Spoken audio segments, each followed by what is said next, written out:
सबसे पहले तो मैं सभी पत्रकार बंधुओं का, साथियों का हार्दिक स्वागत, वंदन, नंदन, अभिनंदन करता हूं कि वो आज हमारे यहाँ हमारी इस PDMM गठबंधन की प्रेस कॉन्फ्रेंस में शामिल हुए हैं और आगे भी उम्मीद करूंगा कि हमेशा हम लोगों को आप इसी तरह सहयोग और समर्थन करते रहेंगे।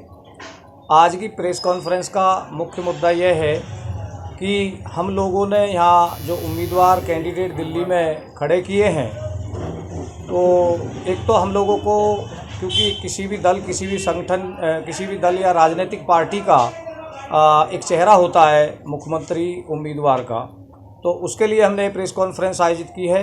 दूसरा, हमारी सभी विधानसभाओं में जो कैंडिडेट चुनाव लड़ रहे हैं, इसी विधानसभा में जो बराबर में मेरे बैठे हैं एडवोकेट डिबलू सिंह मुंडन, एडवोकेट जो इंकलाब विकास दल के सिंबल पे PDMM गठबंधन का हिस्सा है, इंकलाब विकास दल, उसके सिंबल पे चुनाव लड़ रहे हैं। तो इनका को भी इसलिए इस प्रेस कॉन्फ्रेंस में मौजूद रखा गया है कि ताकि यहाँ की जो जनमानस है, आपके द्वारा, जो TV चैनल के द्वारा आपके लोगों पे अधिक से अधिक आपके माध्यम से इनकी आवाज़ और बात जा सके, क्योंकि चुनाव का अब समय ज़्यादा नहीं रहा है, वोटिंग का बहुत कम समय है।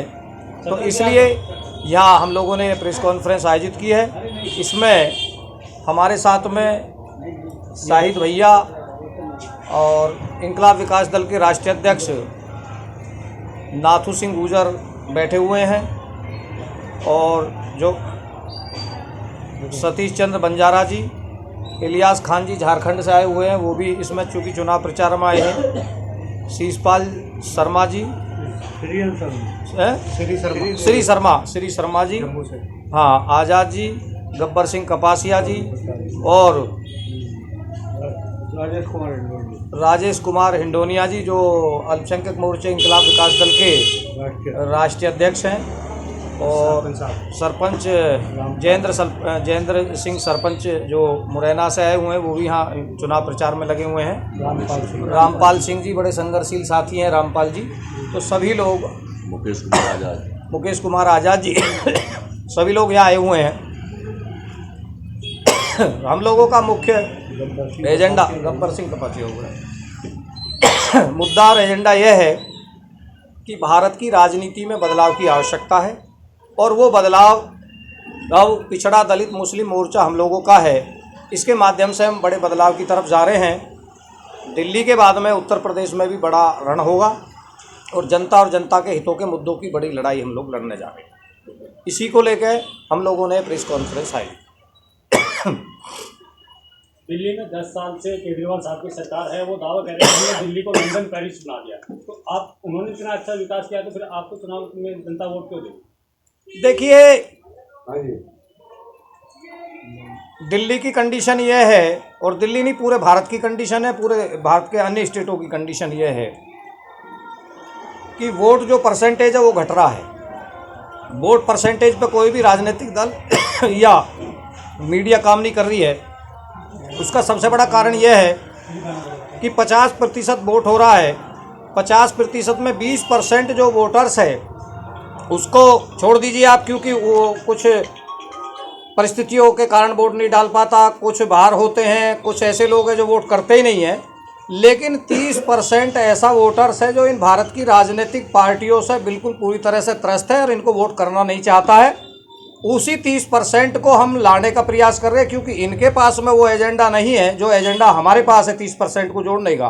भाई 30% के बाद में अगर 10% हम और लाने में कामयाब रहे तो पूरे भारत में PDMM गठबंधन राजनीति करेगा, क्योंकि 40 और 38% पे विधायक और MP चुने जाते हैं। रहा सवाल केजरीवाल जी का, तो केजरीवाल जी आज राजनीति में के नैतिक मूल्यों में गिरावट आई है। राजनीति में बड़े बदलाव की आवश्यकता है, क्योंकि आज नॉन पॉलिटिकल जो लोग हैं, गैर राजनीतिक लोग भारत की सत्ता पर काबिज हो गए हैं। पहले अनुभवी लोगों को राजनीति में पदार्पण होता था, वो लोग समाज के लिए वो नीतियाँ लाते थे जो समाज के अंतिम व्यक्ति को भी उस नीतियों का लाभ मिलता था। आज इस देश को डिजिटल इंडिया की आवश्यकता नहीं है। कुंभ मेले में जो लोग मर रहे हैं, कुंभ मेले में से जो लोग ट्रेनों में लौट रहे हैं, उनको जनरल अच्छे डिब्बों की आवश्यकता है कि कम से कम वो सही से बैठ के तो आ जाएं। केजरीवाल जी के विषय में मैं कई बार कह चुका हूं कि केजरीवाल जी का बैकग्राउंड RSS का रहा है। केजरीवाल जी अन्ना हजारे के आंदोलन और उत्तर प्रदेश, दिल्ली और भारत के समस्त जनता को बेवकूफ़ बनाते हुए संजय सिंह और उनके जो प्रवक्ता आए दिन कहते रहते हैं, हमने उनसे सवाल भी किया है कि भैया जो जिस जन लोकपाल बिल पे आप जिंदे हुए थे, आज वो जन लोकपाल बिल आपके यहाँ से गायब हो गया, तो कम से कम अपने बाप को तो याद रखिए। जिस जो लोकपाल बिल ने आपको सत्ता पर काबिज किया है, उस जन लोकपाल बिल को आप भूल गए, तो वो कहाँ है?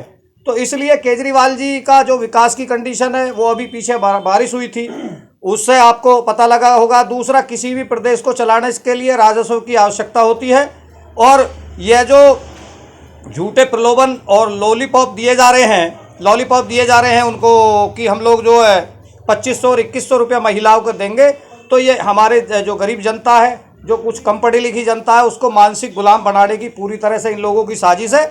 मैं दिल्ली की जनता से अपील करता हूं आपके माध्यम से कि इन मानसिक गुलामी से बचें, क्योंकि ये हमारा संवैधानिक अधिकार है और संविधान हमें अनुमति देता है इसके लिए कि जो शासक हम चुनते हैं, जो प्रतिनिधि हम चुनते हैं, वो हमारे अधिकारों की और आम जनता की कसौटियों पर खरा उतरे। ये तो आपने कही आम आदमी पार्टी की। संजय भाई, आप देख रहे होंगे एक तरफ देश के प्रधानमंत्री बीजेपी के जो निगम पार्षद हैं उनके पैर छू रहे हैं, उस पर क्या कहेंगे? सवाल दोबारा दोहराइए एक बार। ये तो आपने जो बात कही आम आदमी पार्टी की कही, मौजूदा अभी जो आपके प्रतिद्वंदी है बीजेपी से, पटपड़गंज से, उनके देश के प्रधानमंत्री पैर छू रहे हैं, इस पर क्या कहेंगे आप? देखिए, एक कहावत है पुरानी कि अंधेर नगरी चौपट राजा, टकासेर भाजी टकासेर खाजा। गुजरात के आरोपी इस देश पे सत्ता पे काबिज हैं, तो और किस प्रकार से है वो आपको सबे पता है, क्योंकि अम्बेडकरवादी आप भी और मैं भी हैं, तो इस बीमारी को आप भी समझते हो और मैं भी समझता हूँ। यह सबसे बड़ी विडंबना है कि यहाँ सिस्टम में खराबी है, और राष्ट्रवाद का नारा देना, जो इनका भारतीय जनता पार्टी का खोखला नारा है राष्ट्रवाद का, इसको अब जनता नकारेगी।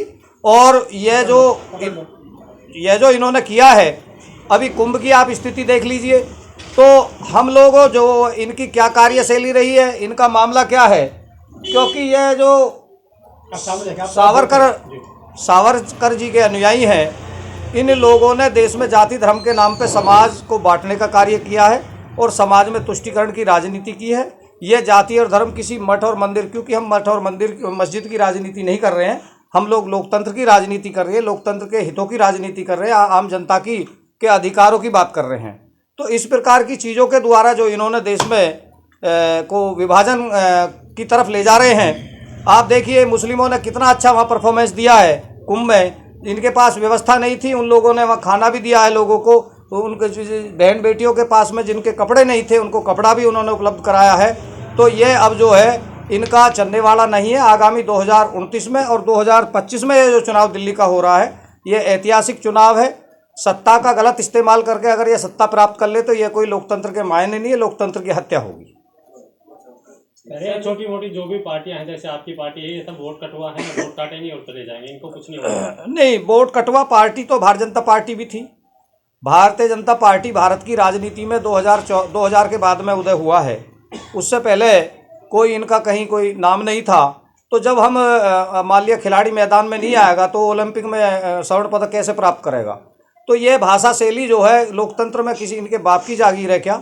जो और लोग सब जो जानते हैं, समझते हैं, पढ़ते हैं, वो सभी लोग जो है उस व्यवस्था को और उससे त्रस्त आ गए हैं। तो इसलिए इन राजनीति करने का सबको अधिकार है।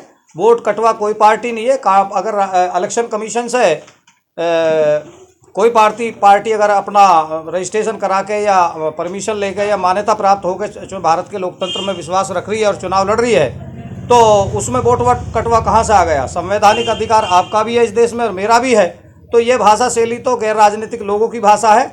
और आप सब जिम्मेदार साथियों, मैं ताजुब इस बात का मान रहा हूँ कि गांव गरीब, खेत खलियान, किसान, मजदूर, जो आम जनता के बीच से निकल के लोग आते थे, उनको आज राजनीति से अलग किया जा रहा है। जो लोग वहाँ से फर्जी पट्टे लेकर आ रहे हैं आपके अदर स्टेटों से, आपका पूना से, कहीं और दूसरे स्टेटों से, इंस्टीट्यूटों से, तो उन लोगों को बैठे सभी राजनीतिक पार्टियों के यहाँ वो लोग बैठा रखे हैं, वो जो मैप दे देंगे उसी पे लोग करते।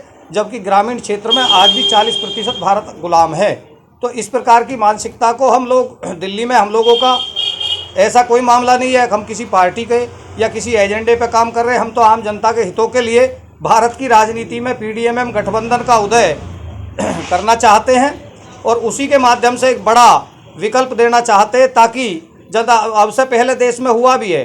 अब से पहले देश में कांग्रेस के अलावा जितने भी दलों का उदय हुआ, भले चाहे वो जनता दल रहा हो, भले चाहे वो समाजवादी जनता पार्टी रही हो, भले चाहे बहुजन समाज पार्टी और समाजवादी पार्टी रहे हों, तो 93 के इलेक्शन में जब ये चुनाव लड़े थे उत्तर प्रदेश में, तो उस समय पे जो बड़े दल थे इनसे, समाजवादी पार्टी और बहुजन समाज पार्टी से, तो वो भी यही कहते होंगे कि वोट कटवा पार्टियां हैं। वोट कटवा कोई पार्टी नहीं है, पार्टी अपने अधिकार के लिए चुनाव लड़ रही है, अपनी राजनीति की तिलांजलि पार्टी क्यों देंगी इन लोगों के लिए। तो इस प्रकार की जो भाषा है वो गैर राजनीतिक भाषा है।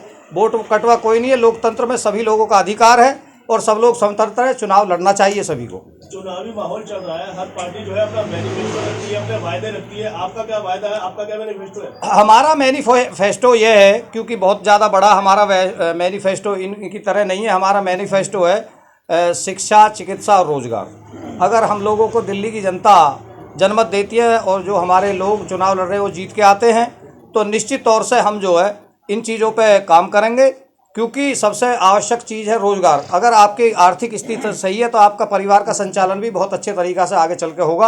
अगर आर्थिक स्थिति गड़बड़ आ गई और आप राशन के ऊपर बैठे रहे, सरकार कभी भी अपनी पॉलिसी बदल सकती है। वो पेंशन या तनख्वाह 2100 और 3100 जो देंगे इन्हें का ये वादा कर रहे हैं, वो इनमें मानसिकता चेंज हो गई। जैसे 15 लाख रुपए का वादा इन्होंने देश की जनता से किया था कि हम 15 लाख रुपए सबके खातों में भेजेंगे। इसी प्रकार से मध्य प्रदेश में जो आज वर्तमान में कृषि मंत्री जी हैं, उन्होंने लाडली बहन योजना चालू की। तो ये हो क्या रहा है?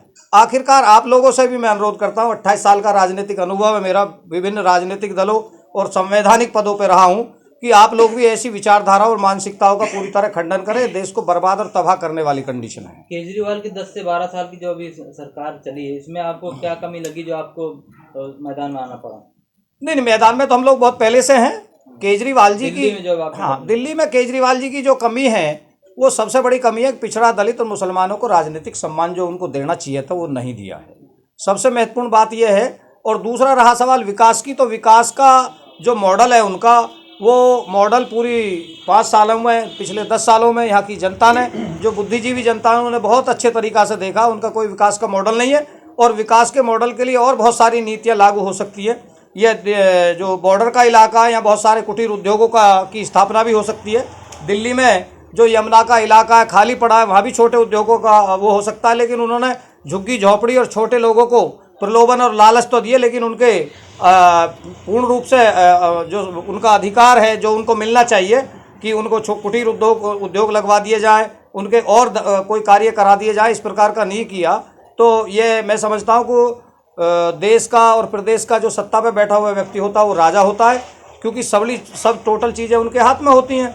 अब उनके हाथ में जब सब चीज़ें हैं, पैसा है, राजस्व जो प्रदेश सरकार से यहाँ की जो जनता टैक्स दे रही है, यहाँ की जनता जो जीएसटी दे रही है, हालांकि हो सकता है जीएसटी सेंटर में जाती हो, लेकिन जो यहाँ की जनता का लोकल जो उसमें पैसा जा रहा है वो तो इन्हीं के पास जा रहा है, तो उसका अधिकार नहीं है। इस प्रकार से आप पानी की तरह बहाओगे।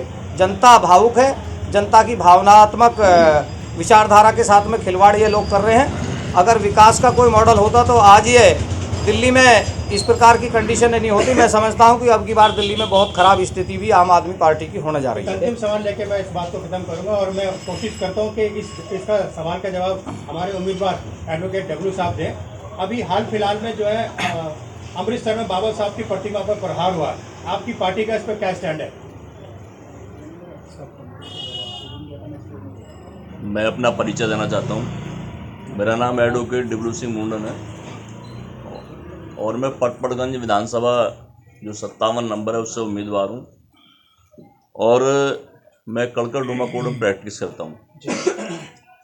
तो मेरा कहने का जो सबसे बड़ा तात्पर्य है, और अब उससे पहले एक बात और कहना चाहता हूँ कि आपका बहुत बहुत धन्यवाद जो पत्रकार बंधु आए, क्योंकि आप जो लोकतंत्र का तीसरा स्तंभ है, आपके बिना जो आम जनता की आवाज़ है वो नहीं पहुंचाई जा सकती। हाँ, चलो कंटिन्यू चलो।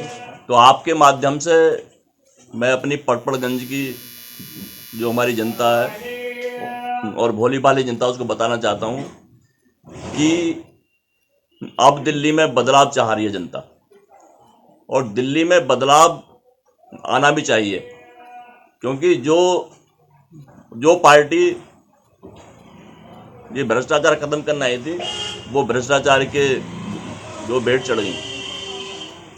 और दिल्ली में चारों तरफ कूड़े के ढेर हैं और घरों के सामने कूड़े के ढेर लगे हुए हैं और दिल्ली में तीन इतने बड़े कूड़े के ढेर हैं कि वो जो पिछली सरकारें आई हैं वो ढेर वहीं पर लगा चली गई। ये सबसे पहले गाजीपुर का ढेर है और ओखला वाला ढेर है एक लगा हुआ, जो मलबे का ढेर लगा पड़ा कूड़े का, और ये आज़ादपुर मंडी के पास में एक। तो मैं जो हमारी पटपड़गंज की विधानसभा की जो जनता है उससे अपील करता हूँ कि मेरा 9वें नंबर का बटन है जो EVM में दिया गया है और मेरा छड़ी का निशान है, तो उस पर ही मुझे वोट करें। और दूसरी बात कि जो हमारा PDM गठबंधन है और इंकलाब विकास दल पार्टी जो मुझे समर्थन कर रही है, मैं इनका हार्दिक बहुत बहुत धन्यवाद करता हूं। और दूसरी बात कि हमारे गठबंधन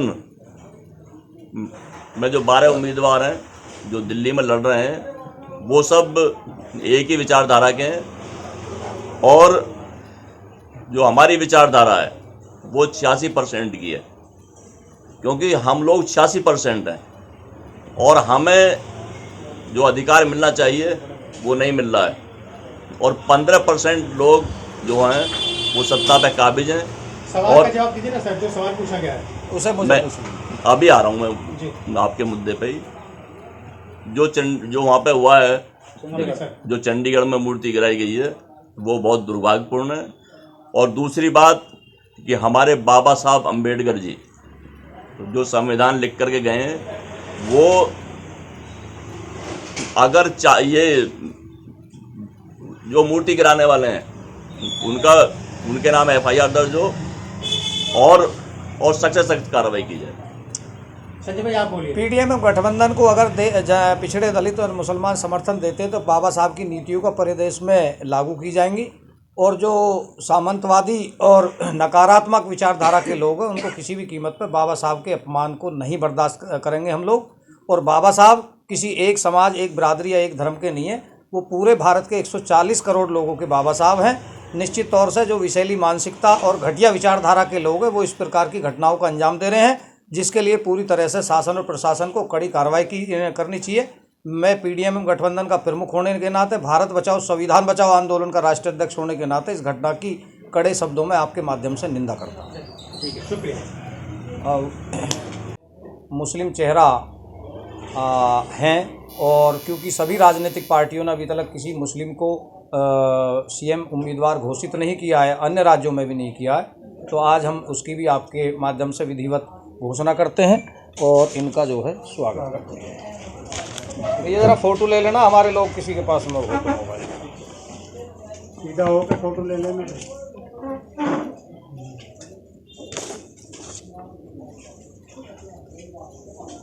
लो जी। सर देखिए पहले आप हाथ नाथू सिंह जी खड़े हो जाइए। चौसा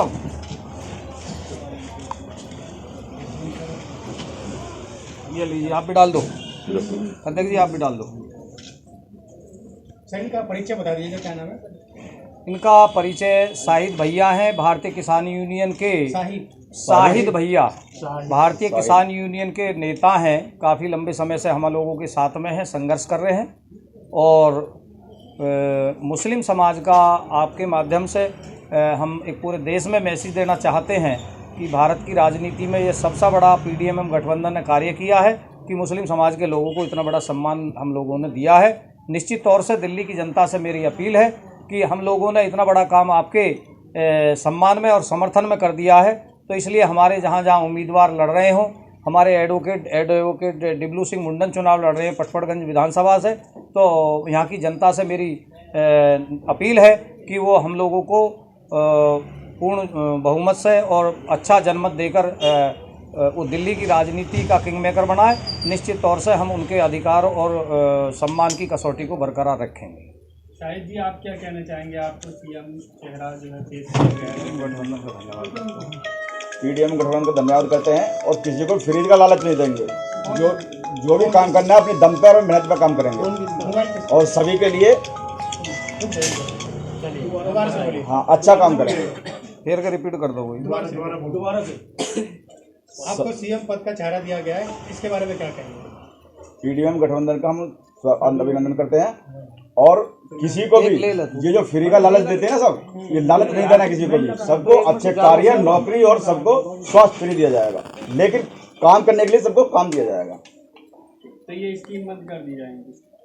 हाँ, जो फास्ट फ्री की स्कीम है, जो जबरदस्ती स्कीम लोगों को मानसिक तो गुलाम बनाया जा रहा है, गुलाम नहीं बनाया किसी को भी। सबको अच्छे कार्य और नौकरी दी जाएंगे। हाँ, रोजगार कैसे पैदा करेंगे आप? अब वो तो सिचुएशन जैसे बनती रहेगी, सबको सब अपने सामने आती रहेगी सबको। तो 200 यूनिट जो पानी फ्री मिल रहा है इसको बंद कर देंगे आप?